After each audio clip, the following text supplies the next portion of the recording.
મારું નામ પરમાર વૈશાલી છે। હું આંગણવાડી કેન્દ્ર વિરમગામ 12 ની અંદર એક વર્કર બેન તરીકે મારી ભૂમિકા બજાવું છું અને મેં જે ટીએલએમ પ્રદર્શન ભૂલકા મેળામાં કરવાનું હતું એની અંદર મને પોશાકની થીમ આપવામાં આવી હતી, જેની અંદર મેં આ ટીએલએમ બનાવ્યું હતું।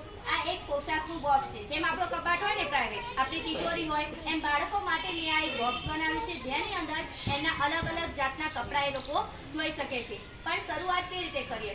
મને મારી બુક હોય ને તો ચિત્રવાળી બહુ ગમે, એટલે મેં મારા આ બોક્સ જે છે બાળકોને બતાવવા માટે એને પહેલા મેં કલર વાળું કર્યું છે। કઈ રીતે? તો કે ઉપર તમે જોઈ શકો છો, અહીંયા બોક્સની શરૂઆતમાં તમને અહીંયા અલગ અલગ પોશાક જોવા મળે છે, જે અહીંયા સ્ત્રીઓના પોશાક છે કે સ્ત્રી કયા કયા પોશાક પહેરે છે, કે છોકરીઓ કયા કયા પોશાક પહેરી શકે છે, જેમ કે ફ્રોક છે, બ્લાઉઝ છે, પંજાબી કમીઝ છે, સાડી છે, ચણિયો છે, સલવાર છે, કેપરી છે। તો આના ઉપરથી બાળકને ખબર પડી કે આ બધા પોશાક કોના છે, છોકરીઓના છે, અને એનાથી એ પોશાકની ઓળખ મેળવે છે। સાથે સાથે એમાં કલર વાળા પોશાક તમે જોઈ શકો છો, કોઈનો વાદળી રંગ છે, કોઈનો પીળો રંગ છે, કોઈનો કાળો રંગ છે। તો એ પોશાકની સાથે સાથે કલરની પણ ઓળખ મેળવશે। અને વત્તા કે એની અંદર હું કહીશ કે ભાઈ કેટલા અહીંયા કપડાં દેખાય છે, તો બાળક ગણી પણ શકશે, જેમ કે 1 2 3 4 5 6 અને 7। તો સાથે સાથે એને ગણતરી પણ ખબર પડશે। એ જ રીતે તમે નીચે જોઈ શકો છો, અહીંયા જે છે એ છોકરાઓના કપડાં છે, તો છોકરાઓના કપડાં પણ કલરની ઓળખ પણ મેળવશે, ગણતરી પણ કરી શકશે, અને એના પોશાક કયા છે એની પણ ખબર પડશે, કે જેમ કે પુરુષો કયા કપડાં પહેરે છે, છોકરાઓ કયા કપડાં પહેરે છે, ટાઈ પહેરે છે, મોજા પહેરે છે, કોટ પહેરે છે, ટી શર્ટ પહેરે છે, શર્ટ પહેરે છે, એની પણ એમને ખબર પડે છે। એ સિવાય અહીંયા તમે એક વસ્તુ જો મેં પઝલ ટાઈપ બનાવ્યું છે કે જુદા કપડાં કયા પડે છે। કપડાં તો બધા સરખા જ છે, પણ એમાંથી અલગ કયા છે, તો બાળકને જોઈને ખબર પડે છે કે ભાઈ આ કોટ છે, ટી શર્ટ છે, જેકેટ છે, શર્ટ છે, જે ક્યાં પહેરાય છે, શરીર ઉપર પહેરાય છે, જ્યારે ટોપી ક્યાં પહેરાય છે, માથા ઉપર। તો એને એની પણ ખબર પડશે કે આ અલગ પડતું કપડું છે, કે જે ટોપી છે એને માથા ઉપર પહેરી શકીએ છીએ। એ જ રીતે આ બાજુ જે બીજું છે ત્યાં આગળ કયા કપડાં મેચિંગ છે, અત્યારે આપણે બહુ કહે છે ને કપડાં મેચિંગ કરવા છે, તો આમાંથી બાળકને મેચિંગ કપડાની ખબર પડશે કે કયા મેચિંગ કપડાં છે। તો અહીંયા કહી શકે ભાઈ આ સાડીની મેચિંગ કપડાની જોડ એને જોઈ શકે છે। એ જ રીતે આ બાજુની સાઈડ પણ એ જોઈ શકે છે કે આમાંથી કયા કપડાં જુદા પડે છે, તો મોજા છે, પેન્ટ છે, ચડ્ડી છે, પટ્ટો છે ને કોટી છે, જે પહેરવા લાયક છે। અહીંયા તો આ બધા જે છે પુરુષો નીચેના ભાગે પહેરતા હોય છે, ત્યારે કોટી છે ક્યાં પહેરે છે, ઉપરના ભાગે છે।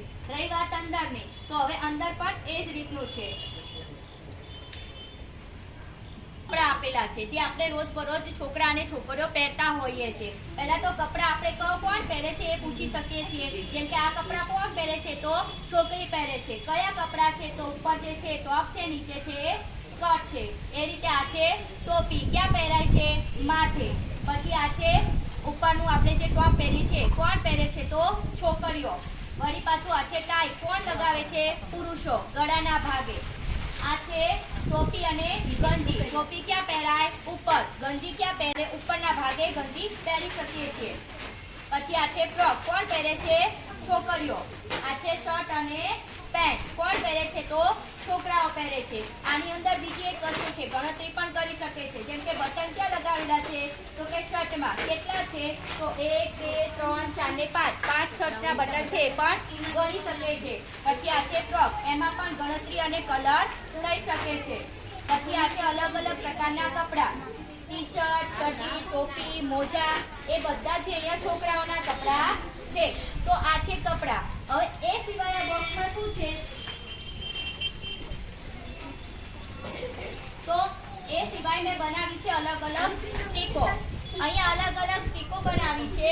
એ સ્ટીકો જે છે તમે જોઈ શકો છો, એ પણ શું છે, અલગ અલગ રંગની છે। તો આમાં પણ બાળક ગણતરી કરી શકે છે, 1 છે, 2 છે, 3 છે, અને એ ગણતરીની સાથે સાથે એ મેચિંગ પણ કરી શકે છે, જેમ કે પીળા રંગની સ્ટીક ક્યાં જશે, તો કે પીળા કપડા ઉપર, કાળા રંગની સ્ટીક ક્યાં જશે, તો કાળા રંગના કપડા ઉપર। આવું કંઈક મારું ટીએલએમ છે, અને મારો નંબર આવ્યો, મેડમે મારી મહેનતને બિરદાવી, એ બદલ મેડમનો પણ ધન્યવાદ, આભાર।